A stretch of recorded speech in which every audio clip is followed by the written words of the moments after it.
Hello and welcome to MC Explains, an investor education initiative brought to you by Money Control and Invesco Mutual Fund.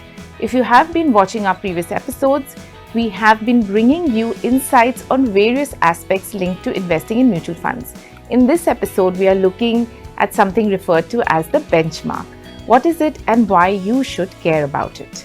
So what is a scheme benchmark? In simple terms, a scheme benchmark is a relevant market index which is used to compare the performance of your scheme's portfolio across time. It's like the standard to which the scheme performance must at least match up. A market index is also a portfolio of securities, just like your mutual fund scheme, and the idea is that the characteristics of the scheme that you are investing in are matched most closely with the portfolio of the chosen benchmark. By regulation, all mutual fund schemes across assets, debt, equity, commodities need to have a benchmark. In many cases, already existing indices are used as a benchmark to match scheme portfolios. For example, in case of a large cap fund, the ideal benchmark would be a large cap index like Nifty 50 or S&P BSE Sensex. These are listed indices and the stocks that are part of these are traded daily. Hence, price is automatically updated daily to compare against daily returns of the scheme. It's easier to pick listed indices as benchmarks for equity schemes. However, in case of debt fund schemes, the benchmark may or may not be a listed index.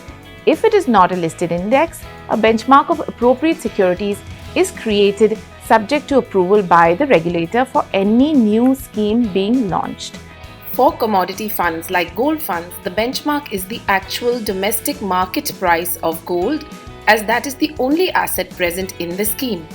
For hybrid and multi-asset funds, the benchmark is created in proportion to the minimum required asset representation in the scheme as per its offer document. For example, if a hybrid fund by mandate can invest up to 65% in equity assets and rest in fixed income, its benchmark will be made of 65% of an equity index and the rest represented by a fixed income index. Whatever the benchmark is, the regulator sees to it that it is relevant to the scheme objectives and characteristics. Now we know that a scheme benchmark is a standard which is represented by a market index and used to compare scheme performance. So why do we need a benchmark? Unless you have some sort of a benchmark, how do you know whether the scheme you have invested in is performing at par, outperforming, or underperforming? Investing in mutual funds comes at a cost of fee that the investor pays, which is known as the annual expense ratio. The assumption is that the market benchmark used for the scheme is the most basic investment an individual investor can make, whereas the scheme portfolio constructed by a fund manager with careful security selection is a value-added service, which is what the investor pays the fee for. Hence, the least you can expect is that the scheme portfolio returns should exceed the basic benchmark returns. This comparison is the most standard way to ascertain whether a scheme is outperforming or underperforming. Performance against the benchmark may also be a parameter to evaluate fund manager performance.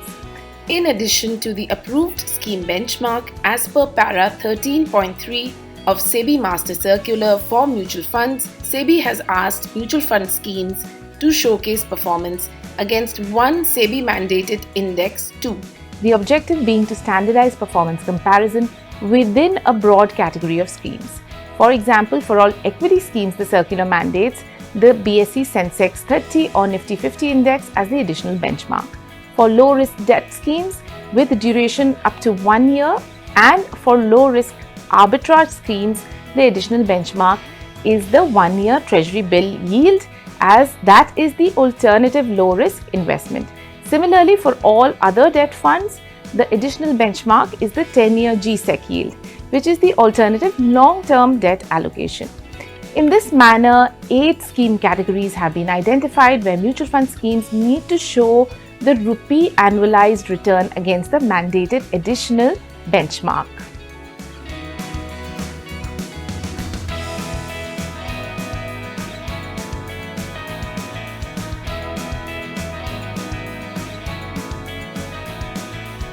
In practice, however, most investors are not concerned about benchmark outperformance as they are about the absolute return of a scheme and also its performance against other schemes in the same category.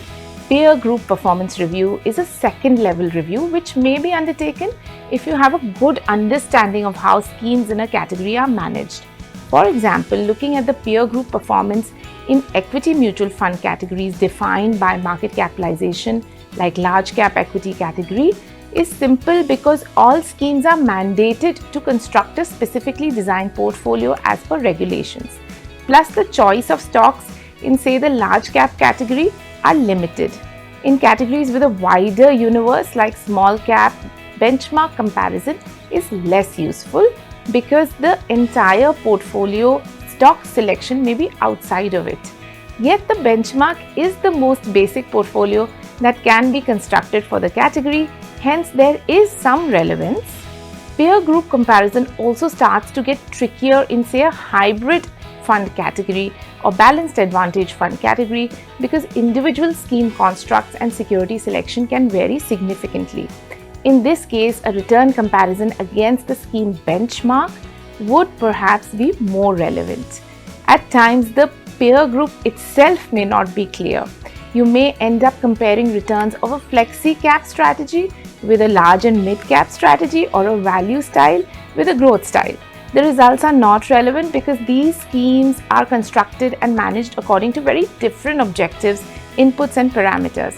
In such cases too, a comparison with the benchmark return may be more relevant rather than just comparing two schemes because they invest in the same asset. This can happen in fixed income funds too. If you compare returns of a short-term debt fund with a credit opportunities fund or a gilt fund, the outcome will be confusing and lead to inaccurate conclusions. Another point is that the benchmark for two schemes in the same category may very well be the same. Hence, by checking the benchmark, you can tell whether the two schemes are comparable or not. Hence, return comparison within benchmark is important where you're looking at investing in diverse schemes within the same asset class.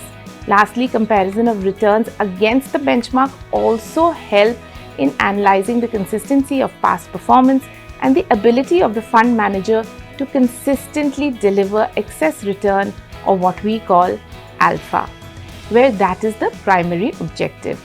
You should note that it's not necessary that your fund manager will only invest in securities or stocks present in the benchmark. They may choose to include some if they are certain of the merits of that choice. Any in-depth analysis of a scheme return includes performance attribution due to stock selection from the benchmark and outside of the benchmark. The latter shows whether the fund manager's active stock or security selection resulted in outperformance or underperformance for a defined period of time. So don't ignore the benchmark, as you can now appreciate the scheme benchmark has a very significant role to play in the performance dynamics of a mutual fund scheme. Whenever in doubt around what it is that your particular scheme seeks to deliver and the return expectation, it will help to have a look at the construct of the benchmark of that scheme and also the scheme's historical performance against its benchmark. That's it for now, and thank you for watching. Stay tuned for the next informative episode around mutual fund investing on MC Explains.